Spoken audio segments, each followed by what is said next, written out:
বন্ধুরা আকাশ দেখা যাচ্ছে, আকাশে কি করছে দেখা। আকাশ কি করছো? এই তো ভাই ইলেকট্রিক বিল এসছে না ভাই, পয়সা গুনছি ভাই। কি বলো এত টাকা? ভাই এইটা কি ভাই, এই দেখ এটা পুরো ইলেকট্রিক বিল এসছে ভাই। এই দেখ বলো কি? এই দেখ কত হতে পারে তোমরা গেস করতে পারো, মুখে বলো না, ইলেকট্রিক বিল এসছে ভাই। হ্যাঁ হ্যাঁ, আর কেউ কেউ একটা কথা বলার ছিল ভাই, কেউ কেউ বলে না ভাই 80 টাকায় বিরিয়ানি দাও, ওখানে 80 টাকায় পাওয়া যাচ্ছে।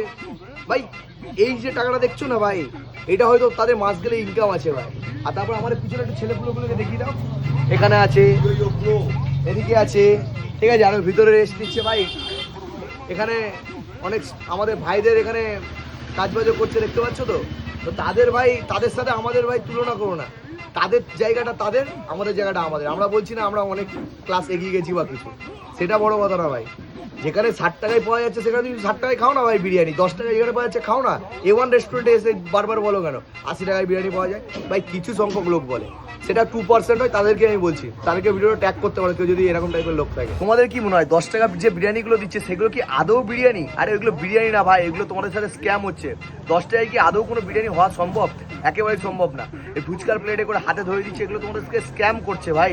এরা এগুলো কেন করছে জানো? সস্তা ইউটিউব আর ফেসবুকের পপুলারিটি গেইন করার জন্য। ভাই বন্ধ করো এসব। ওদের জন্য যারা সত্যি ব্যবসা করতে ইচ্ছুক বা বিরিয়ানির ব্যবসা করছে তাদের নাম খারাপ হচ্ছে, এসে বলছে 10 টাকার বিরিয়ানি দাও। আর বন্ধ করো এইসব, নাহলে কি করবো জানো তো, একদিন এই 10 টাকার যে বিরিয়ানি বিক্রি করছে সেই 10 টাকার বিরিয়ানি তোমার পিছনে দিয়ে দম দিয়ে দেবো, বুঝতে পারলে? ঠিক বলে।